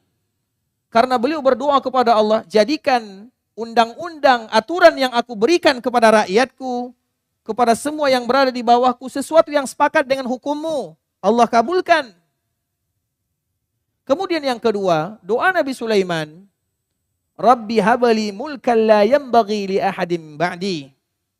Ya Allah, berikan kepadaku kerajaan, kekuasaan, kekuatan yang tidak pernah engkau berikan kepada orang-orang yang akan datang setelahku. Artinya kekuatan kerajaan yang dimiliki oleh Nabi Sulaiman tidak akan pernah ada yang menyainginya. Bahkan Nabi SAW pun ingat akan doa Nabi Sulaiman ini. Nabi Sulaiman ikhwatul Islam atau Nabi Muhammad SAW pernah menangkap jin. Kemudian ketika jin ini ditangkap, Nabi mengatakan, aku ingin mengikatnya di tiang Masjid Nabawi. Dengan tujuan supaya nanti anak-anak kaum muslimin mempermainkannya. Namun aku ingat akan doa saudaraku Sulaiman. Maka aku melepaskan jin. Karena yang bisa menguasai jin hanyalah Nabi Sulaiman alaihissalam. Berarti kalau ada yang mengatakan saya bisa menguasai jin, berarti dia Nabi Sulaiman. Nabi saja tidak mau. Karena Nabi ingat doa saudaranya. Sama ikhwatul Islam. Di antara kekuatan, kelebihan, kebesaran, keagungan yang Allah berikan kepada Nabi Sulaiman, berbicara dengan makhluk yang lainnya. Berbicara dengan jin, berbicara dengan binatang, hewan, berbicara dengan semut. Makanya kalau ada yang bisa berbicara dengan semut berarti dia Nabi Sulaiman. tapi Sulaiman akhir zaman. Bisa dipahami? Itu kekhususan yang Allah berikan kepada Nabi Sulaiman, itu bukan main-main. Itu bukan main-main. Karena memang Allah menyebutkan, Rabbi habli mulkan la yambaghi, yang tidak pantas dimiliki oleh siapapun. Salah satunya berbicara dengan hewan. Makanya tidak ada yang bisa berbicara dengan hewan. Kecuali Nabi Sulaiman. Nabi saja tidak berani untuk menghormati doa Nabi Sulaiman. Dan Allah mengatakan dikabulkan doanya. Salah satunya ikhwatul Islam yang berkaitan dengan pembahasan kita. Nabi Sulaiman pernah melihat semut. Karena beliau bisa berbicara dengan semut. Bahkan ada surat semut. An-Namal. Kemudian dilihatnya semut ini sedang membawa gandum. Sebutir gandum. Mana yang lebih besar antara gandum dengan semut? Gandum. Kemudian dilihatnya semut membawa gandum ini dalam kelelahan. Nabi Sulaiman bertanya, wahai semut, apa yang kamu lakukan? Dan engkau akan bawa kemana gandum ini? Maka di saat itulah semut mengatakan, aku ingin mengantarkan gandum ini ke sungai sana. Dan dikala diantarkan gandum ini ke sungai, ke pinggiran sungai, ternyata sudah ada difda. Difda itu katak kalau bahasa kitanya ya. Apa bahasa yang lain? Kodok atau katak, apapun bahasanya. Kodok misalnya. Nah, dikala sampai gandum ini kepada kodok ini, maka Nabi Sulaiman kembali bertanya, apa yang kalian lakukan? Apa kata kodok ini? Aku ingin membawa gandum ini menyelam sampai ke dasar sungai. Karena di dasar sungai ini ada batu, kemudian ada lubangnya, kemudian di dalamnya ada seekor cacing yang buta. Dan aku ditugaskan oleh Allah untuk mengantarkan gandum ini kepadanya. Cacing berada di dasar sungai tidak pernah dilupakan oleh Allah. Bagaimana Allah akan melupakan kita makhluknya yang lebih besar daripada cacing? Tidak mungkin Allah melupakan hambanya. Allah menjamin rezekinya. Kemudian dikala kodok ini mengantarkan gandum ini kepada cacing yang tadi buta, jadi dia tidak bisa keluar, berada di dasar sungai, berada di dalam batu, kemudian dia buta, diantarkan oleh kodok ini makanannya. Kemudian Nabi Sulaiman tentunya bertanya, Allahu min tasbih. Apakah dia punya tasbih atau zikir kepada Allah? Kenapa Allah betul-betul menjaga dud ini, dud yang buta? Kemudian apa kata kodok ini? Iya, dia selalu berdoa dan memuji Allah Subhanahu wa taala. Dan di antara salah satu doanya, ya Allah ampunkan dosa hamba-hambamu yang beriman kepadamu. Itu adalah bagian daripada zikir kepada Allah Subhanahu wa taala. Coba lihat bagaimana Allah menyalurkan rezeki kepadanya. Begitu juga dengan kita ikhwatul Islam. Makanya doa kita seputar itu saja. Berikan rezeki, lancarkan usaha, apalagi doa kita? Ada yang lain? Berikan kesehatan, itu semua adalah doa kita, tidak ada yang lain. Tapi kita lupa bagaimana doa kita dikabulkan oleh Allah Subhanahu wa taala. Makanya yang menyebabkan doa kita tidak dikabulkan adalah diri kita sendiri, bukan Allah Subhanahu wa taala. Karena Allah berjanji kepada dirinya, tidak ada seorang pun yang berdoa kepada Allah kecuali Allah pasti kabulkan. Namun cara Allah mengabulkan berbeza antara satu dengan yang lainnya. Ada yang Allah kabulkan sesuai dengan yang dia minta. Ada yang Allah kabulkan dia ganti dengan yang lain. Ada Allah kabulkan dengan cara ditabung di akhirat. Tapi Allah tetap mengabulkan selama tidak ada yang menghalangi doa-doa tersebut. Oleh karena itulah ikhwatul Islam, di samping kita membahas tentang bagaimana doa kita diijabah, bagaimana doa kita dikabulkan, kita juga harus membahas apa hal-hal yang bisa menghalangi doa-doa kita dikabulkan oleh Allah Subhanahu wa taala. Dan insya Allah akan kita bahas tentang masalah agar doa kita atau bagaimana hal-hal yang bisa menghalangi doa 2 tahun ke depan insya Allah taala. Sepakat ya? Tapi ikhwatul Islam, sampai di sini pembahasan yang bisa kami sampaikan. Yang benar dari Allah Subhanahu wa taala, yang salah dari diri kami pribadi. Dan insya Allah sebelum kita menutup, kita akan membaca beberapa pertanyaan yang sudah masuk. Dan kami mohon maaf, kami mendahulukan pertanyaan-pertanyaan yang berkaitan dengan pembahasan kita ini. Yang pertama ikhwatul Islam, bismillah, ahsanallahu ilaikum, semoga selalu dilindungi oleh Allah Subhanahu wa taala, amin. Bagaimana menyikapi ayat Allah? Allah jadikan orang mandul. Lalu apakah kita masih ada kesempatan berdoa agar diberikan keturunan yang saleh? Mohon doanya Ustaz. Jazakumullahu khairan. Kita mengetahui ikhwatul Islam, ayat ini disebutkan oleh Allah Subhanahu wa taala. Punya Allah lah langit dan bumi. Artinya Allah yang menguasai semuanya. Kemudian Allah menyebutkan ada orang yang diberikan rezeki keturunan laki-laki. Ada yang diberikan rezeki dari keturunan dari perempuan atau dari yang perempuan sahaja. Wa yaj'alu ma yasha'u aqima. Dan Allah berkehendak menjadikan ada orang yang tidak mendapatkan keturunan atau yang dikenal dengan istilah mandul. Kemudian ikhwatul Islam, apakah masih ada kesempatan orang mandul punya anak? Jawabannya mudah sekali. Kita akan melihat di dalam Al-Quran, ada orang yang mandul. Siapa orang yang mandul dalam Al-Quran? Istri Nabi Zakaria, istri Nabi Ibrahim, itu semua orang mandul. Mandul, sudah tua, semuanya. Maka tentu kita berdoa sebagaimana doanya Nabi Zakaria. Tadi kita telah menyebutkan, kalau kita ingin berdoa kepada Allah dari ayat-ayat Al-Quran atau dari hadis-hadis Rasulullah SAW, karena bahasa kita terlalu lemah, bahasa kita panjang, maknanya sempit. Tapi kalau bahasa Al-Quran, kalimatnya singkat, memiliki manfaat dunia akhirat. Dari situlah kita belajar ikhwatul Islam. Dan Allah Subhanahu wa taala menceritakan tentang pertanyaan ini. Yang pertama yang harus kita ketahui, masalah mandul iya, itu hukum alam, hukum manusia. Tapi apakah punya keturunan atau tidak, itu Allahu a'lam. Mudah bagi Allah Subhanahu wa taala. Karena biasanya orang yang mendapatkan musibah, berdoanya tentunya lebih khusyuk dibandingkan dengan yang tidak. Dikala kita mandul, bagaimana bentuk dia berdoa kepada Allah? Betul-betul menangis, bermohon, itu yang Allah suka. Kemudian Allah Subhanahu wa taala menceritakan ikhwatul Islam di dalam surah Al-Anbiya. Allah menyebutkan dalam surah Al-Anbiya ya, ayat 83 sampai ayat 90. Juzuk 17 Allah menyebutkan wa ayyuba idznada rabbahu anni massaniyad dhurru wa anta arhamur rahimin. Allah bercerita tentang Nabi Ayub yang memiliki penyakit yang tidak pernah ada duanya di dunia. Kemudian apa doanya? Anni massaniyad dhurru wa anta arhamur rahimin. Maka bagi kita yang merasa ada penyakit yang mungkin sulit disembuhkan, ingat ikhwatul Islam, baca kalimat ini siang dan malam. Ya Rabbi anni massaniyad dhurru wa anta arhamur rahimin. Kalimat yang diabadikan oleh Allah untuk seorang nabi.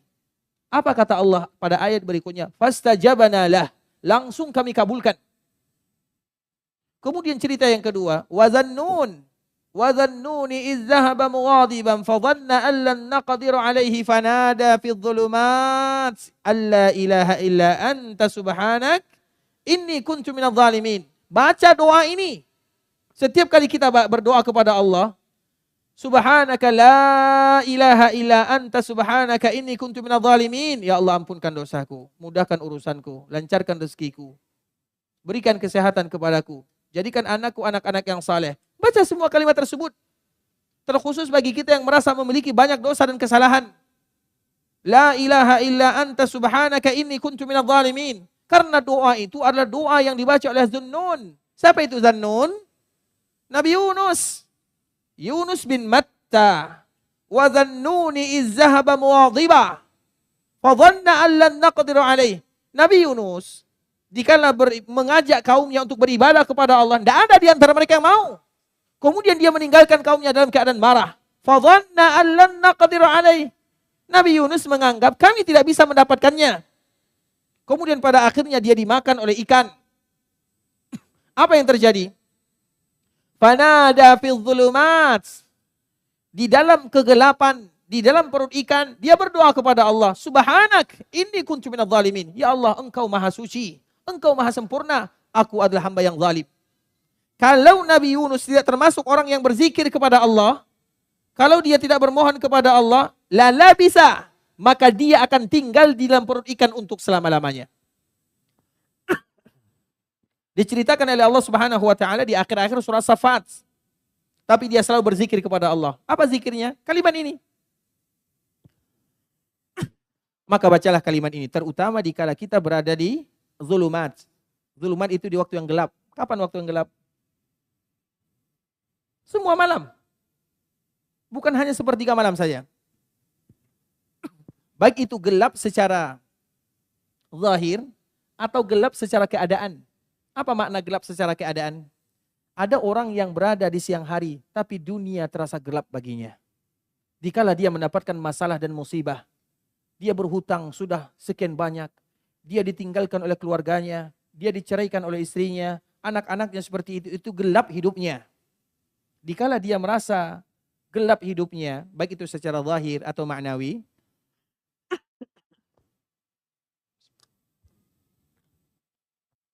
maka di saat itulah dia mengucapkan subhanak inni kuntu minadh dhalimin.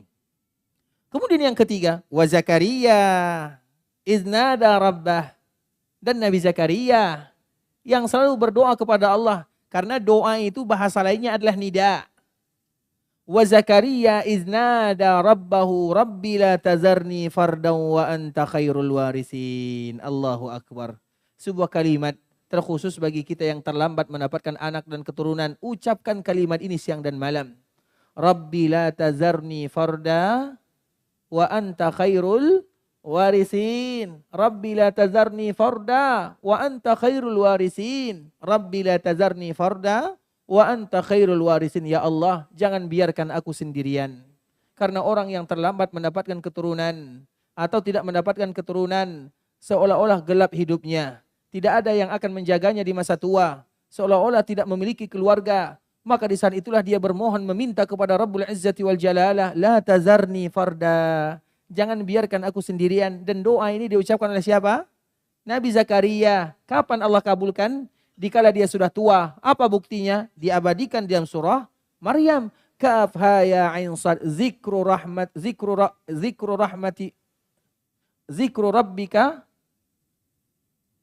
Kaf ha ya ain sad zikru rahmati abduka Zakaria. Kami kurang lancar ya.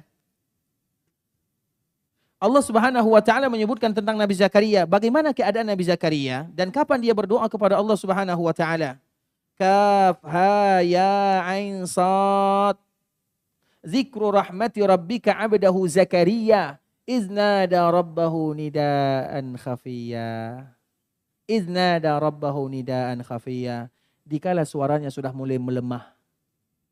Artinya apa sudah mulai melemah? Sudah tua. Iznada rabbahu nidaan khafiyya.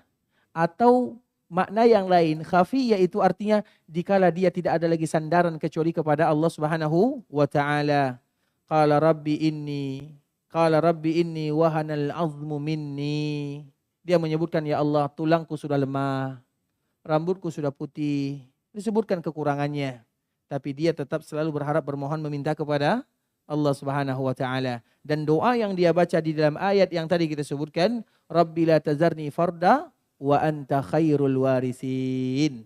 Apa jawaban Allah? Fastajabna lah wa wahabna lahu Yahya. Kita harus tahu ikhwatul Islam, takdir, ini masalah takdir ya. Beriman kepada takdir, karena takdir kita Ustadz, takdir saya mandul, takdir saya tidak punya anak, takdir saya seperti ini. Kita harus tahu, tidak ada satupun kita yang tahu akan takdir kita. Apakah kita tahu apa takdir kita? Tidak ada yang tahu. Maka berbicara tentang takdir sama dengan kita melihat matahari. Matahari kalau dilihat, apa yang terjadi? Bukan silau, bikin mata. Coba lampu saja, coba lihat satu menit. Bagaimana mata kita? Sakit. Begitulah berbicara tentang takdir. Takdir bukan untuk dibicarakan, tapi takdir untuk diimani. Masalahnya kita tahu tidak takdir kita nantinya? Tidak ada yang tahu. Apakah nanti kita punya keturunan? Apakah nanti kita seperti ini? Tidak ada yang tahu tentang takdir. Maka takdir tidak boleh ditanya, tapi takdir diimani. Dan takdir diminta kepada Allah agar diberikan yang terbaik. Sebagaimana doa yang tadi telah kita ajarkan. Masih ingat doanya? Doa yang diajarkan oleh Nabi kepada Ibunda Aisyah. Siapa yang hafal doanya ambil semuanya. Ada yang hafal? Silakan. Silakan maju Pak ya.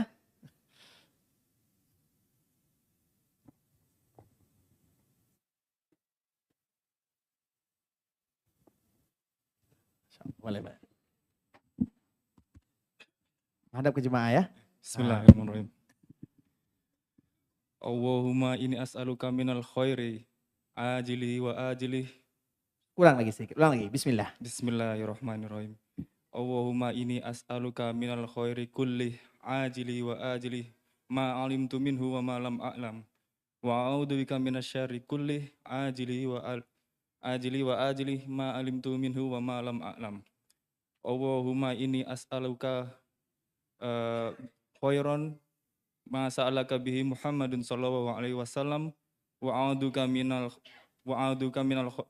khair minasyarr wa a'uduka minasyarr mimma ta'awada bihi Muhammadun sallallahu alaihi wasallam wa a'uduka minal jannah wa Allahumma inni as'aluka minal jannah wa ma qaraba ilaiha min qaulin aw amalin wa a'uduka minal jannah minan nar wa ma qaraba ilaiha min qaulin aw amalin wa idza qadaita li min qadain faj'al aqibatahu rusyda. Masya Allah, betul tapi salah ya. Apaan Ustaz? Baik, jadi nggak jadi semuanya nih, semua tuh separuhnya. Terserah Ustaz. Terserah ya, ya barakallahu fiik. Nah, karena nilainya ya separuh lah ya, jadi separuh ya. Barakallahu fiik, barakallahu fiik. Syakarallahu lakum. Tapi ikhwatul Islam, apa doanya yang terakhir? Banyak manfaatnya atau banyak kalimat-kalimat yang kita baca. Allahumma inni as'aluka an taj'ala kulla qada'in qadaitahu li khair. Makanya tadi kita menyebutkan itu doa terindah. Ya Allah, jadikan setiap takdir yang Engkau berikan kepadaku terbaik semuanya. Atau jadikan aku bisa menerima takdir yang terbaik semuanya. Itu doa dari Nabi SAW. Kita tidak tahu. Yang punya anak menginginkan tidak punya anak. Yang tidak punya anak menginginkan punya anak. Itu adalah kemauan manusia semuanya. Yang punya ini menginginkan punya ini. Yang punya ini menginginkan punya ini. Itu adalah manusia semuanya. Oleh karenanya ikhwatul Islam, berdoalah dengan kalimat-kalimat ini. Agar Allah Subhanahu wa taala menjadikan untuk kita semuanya yang punya anak semoga dijadikan anak yang saleh. Yang tidak punya anak semoga menjadikan dirinya dekat dengan Allah Subhanahu wa taala. Banyak yang demikian ikhwatul Islam, bahkan para ulama banyak yang tidak punya anak. Imam An-Nawawi, jangankan punya anak, istri saja tidak punya. Ketika dia meninggal, tidak ada istrinya, tidak ada menikah. Tapi siapa yang mendoakan dirinya? Semua umat yang ada di dunia. Ketika dia tidak menikah, dia tidak punya anak, dia korbankan dirinya untuk belajar agama. Maka yang tidak punya anak, belajar agama. Sehingga nanti dia jadi ulama, dan dia korbankan dirinya untuk agama Allah Subhanahu wa taala. Wa fi kullin khair. Setiap mukmin urusannya terbaik. Setiap mukmin terbaik urusannya. Dan mukmin itu tidak terlepas dari 3 perkara. Idza u'tiya syakar wa idza butuliya sabar wa idza aznaba astaghfar. Itu seorang mukmin. Kalau mereka diberikan nikmat mereka bersyukur. Kalau mereka diberikan ujian mereka bersabar. Kalau mereka melakukan dosa mereka beristighfar. Syukur, sabar, istighfar, itu seorang mukmin. Tapi ikhwatul Islam, pertanyaan yang berikutnya. Ini pertanyaan terakhir mungkin ya, karena waktu kita sudah lewat ya. Ketika kita merasa dosa terlalu banyak dan merasa Allah belum mengabulkan karena dosa-dosa kita, apa yang harus kita lakukan? Bagaimana agar terus optimis dalam berdoa di tengah dosa-dosa yang berlimpah? Ikhwatul Islam, memang ada sebuah kalimat yang sangat indah disebutkan oleh para ulama. Bagaimana salah satu yang menyebabkan doa-doa kita tidak dikabulkan oleh Allah Subhanahu wa taala, salah satunya adalah kemaksiatan yang kita lakukan. Itu merupakan di antara salah satu yang menyebabkan doa-doa kita tidak dikabulkan oleh Allah Subhanahu wa taala. Oleh karenanya, walau demikian keadaannya, kita tidak tahu kalimat yang mana atau kita tidak boleh berputus asa. Karena memang Nabi SAW mengatakan, Udu'ullaha wa antum muqinuna bil ijabah. Berdoalah kalian kepada Allah dan kalian wajib yakin doa kalian dikabulkan oleh Allah Subhanahu wa taala. Kemudian kita akan membacakan sebuah kalimat yang indah, kata-kata mutiara, dan kita tutup dengan ini ikhwatul Islam. Semoga memberikan manfaat kepada kita bersama. Kata-kata ini diucapkan oleh salah seorang yang bernama Ibrahim bin Adham. Beliau menyebutkan, bagaimana doa kalian dikabulkan oleh Allah Subhanahu wa taala? Sedangkan kalian berdoa, namun kalian melakukan maksiat kepada Allah Subhanahu wa taala. Bagaimana doa kalian dikabulkan oleh Allah Subhanahu wa taala, sedangkan kalian tidak mau taat kepada Allah dan Rasul-Nya. Allah perintahkan kalian A, kalian melakukan B. Bagaimana doa kalian dikabulkan oleh Allah Subhanahu wa taala, sedangkan kalian jauh dari Allah Subhanahu wa taala. Disebutkan semua kalimat-kalimat yang indah. Artinya di antara salah satu yang menyebabkan doa kita tidak dikabulkan adalah dosa dan maksiat. Walau demikian, ingatlah ikhwatul Islam, dalam satu sisi orang yang berbuat maksiat, kalau dia bertaubat lebih mulia daripada orang yang tidak berbuat maksiat. Bisa dipahami baik-baik? Mengapa demikian? Karena biasanya orang yang berbuat maksiat, kemudian dia sadar itu adalah maksiat, maka dia mudah menangis kepada Allah Subhanahu wa taala. Tapi orang yang tidak berbuat maksiat, dia sulit berdoa kepada Allah Subhanahu wa taala. Makanya orang yang sombong itu yang tidak bermaksiat atau orang yang berbuat maksiat? Yang sombong itu yang rajin ibadah atau yang banyak dosa? Mana yang sombong itu biasanya? Apa jawabannya? Yang biasanya sombong itu dari mana? Dari yang banyak ibadahnya atau yang banyak dosanya? Apakah ada orang yang banyak dosanya mereka sombong? Oh, hoi, saya adalah seorang pencuri. Ada seperti itu? Biasanya kesombongan itu muncul dari kelebihan. Kesombongan itu biasanya muncul dari kelebihan. Makanya Allah menyebutkan, kalla innal insana la yatgha. Apa sambungannya? Ar-ra'ahu istaghna. Apa maknanya? Sungguh manusia akan melakukan kesombongan. Mereka akan melakukan pelampauan batas. Kapan itu terjadi?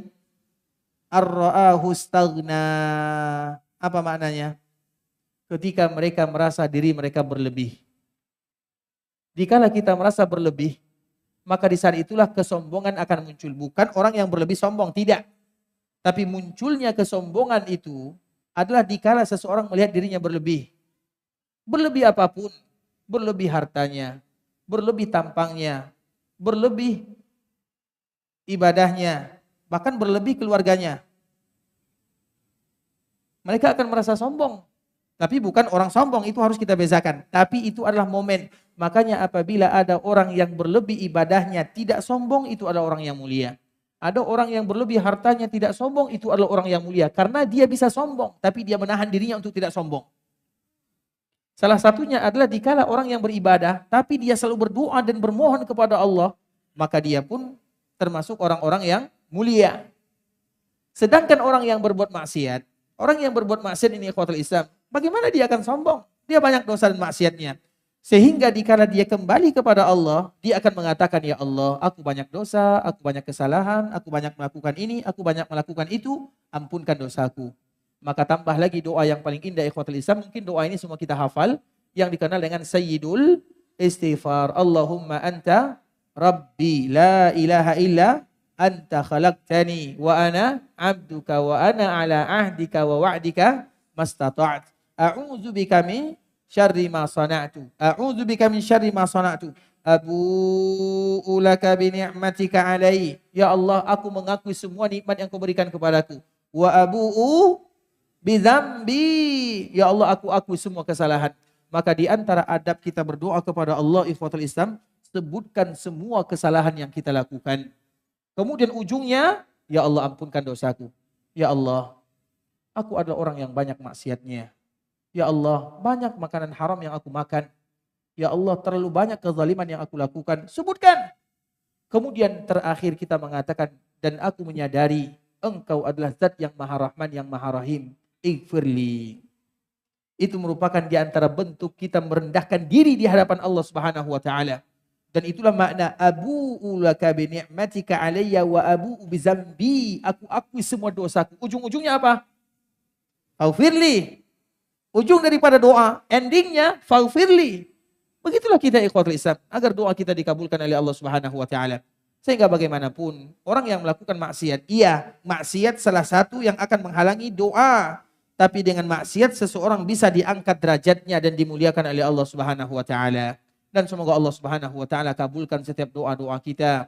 Allah Subhanahu wa taala menerima amal ibadah kita. Allah berikan keberkahan dalam kehidupan kita. Allah ampunkan dosa kita bersama, dosa orang tua kita, dosa keluarga kita, dan dosa seluruh kaum muslimin. Semoga Allah berikan keikhlasan kepada kita dalam setiap amal ibadah. Allah berikan kepada kita istiqamah dalam agama. Dan Allah tutup usia kita dalam keadaan husnul khatimah. Amin amin ya rabbal alamin. Ikhwatul Islam, saudara kaum muslimin, kaum muslimat, ikhwani akhwati rahimani wa rahimakumullah. Sampai di sini pembahasan yang bisa kami sampaikan, yang benar dari Allah, yang salah dari kami. Dan kami mohon dimaafkan kalau ada kekurangan, kesalahan, salah penyampaian, kami mohon dimaafkan. Dan kita tutup dengan doa kafaratul majlis. Subhanakallahumma bihamdika asyhadu an la ilaha illa anta astaghfiruka wa atubu ilaik. Wa sallallahu wa sallim ala nabiyyina wa habibina wa khalilina wa sayyidina Muhammadin wa ala alihi wa sahbihi wa sallama tasliman katsira. Assalamualaikum warahmatullahi wabarakatuh.